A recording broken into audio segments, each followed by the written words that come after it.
Alright, now here we have a little over 1.3 inches thick ribeye steak that we got from Inigos Steaks and Meats.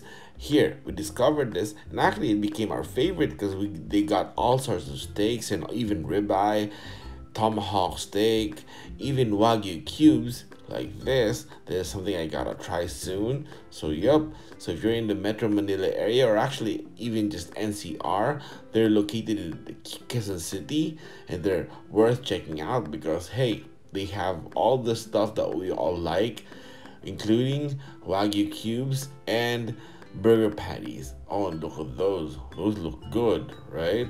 Okay, we got this. It came out to be 1.3 inches thick, so we're gonna cook that for you guys. Here's their page, and of course link will be in the description below. So let's get it started. Okay, now here it's really important to get the meat relaxed for an hour or two, or at least 40 minutes. This way it can absorb all the seasoning really well. So now here's ready. Now we salt it. Don't worry about too much salt, because once you put it on the skillet or even the grill, 30% of it goes away. So this is gonna be all right. So now some crushed black pepper. So we just leave it like that. We make it really simple because the beef on the steak, or the steak, actually tastes really good as it is. So yep. So now put that on the side. Now we gotta make our own compound butter. Okay, here it is. Here's the softened butter. Okay, 1 whole bar. And the 1/2 of the red bell pepper, I actually toasted it, so we're gonna do that later. Here we use basil leaves, dried basil, of course. Get as much as you want, like, you know, it depends on how you guys like it. And then rosemary. All right. And of course, the next one is oregano. All right. We speed this up so it doesn't get too boring. And of course, crushed garlic, and of course the rest of the black pepper, a bit of salt, but that's okay. So now we mix it well. Yes, now it's starting to look good. Oh yeah. All right, now put this aside. We cut the red bell pepper that's been toasted. Yes, cut it small bits,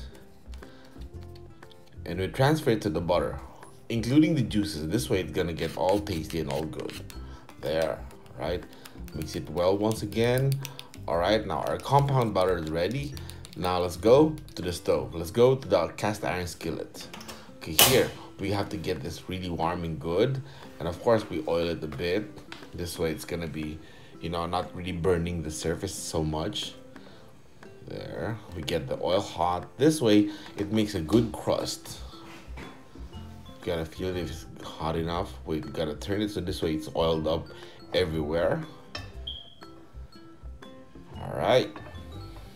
Yes. Now see if it's hot enough.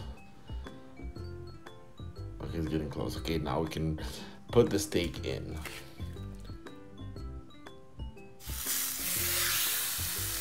Oh yeah, the sizzle sounds really good. All right. Now here's what I found out. For any steak up to 1 inches, each side has to be 1 to 2 minutes for you to get medium rare, or 2 to 3 minutes for medium well. But if it's a little over 1.2 inches to 1.5 inches, it's gotta be a 1 minute or 2 minutes, a bit longer. So now we season the top. This way it's gonna be really good. Of course, if you want it medium well, you gotta adjust the heat to take it longer. Alright. But you know, I realized with my dad that, you know, medium rare actually carries more flavor. So eventually I started liking it medium rare instead of medium well. A little bit of crushed black pepper. Yeah, so because this is 1.3 inches, we're gonna do about 2 minutes. We throw in 2 cloves of garlic, not crushed, just pressed. This way it has more flavor. All right, yeah. Now after 2 minutes, we turn it. Let's see how it looks. Be careful. Yep. Oh yeah, now that looks really good. Oh, and the sound. I like this because it's giving a good crust on the outer part, so this is gonna make sure it seals all the juices inside. All this is starting to look really good. Let's put some crushed black pepper again. We season it some more. Right. And now we put a spoon or two of our compound butter.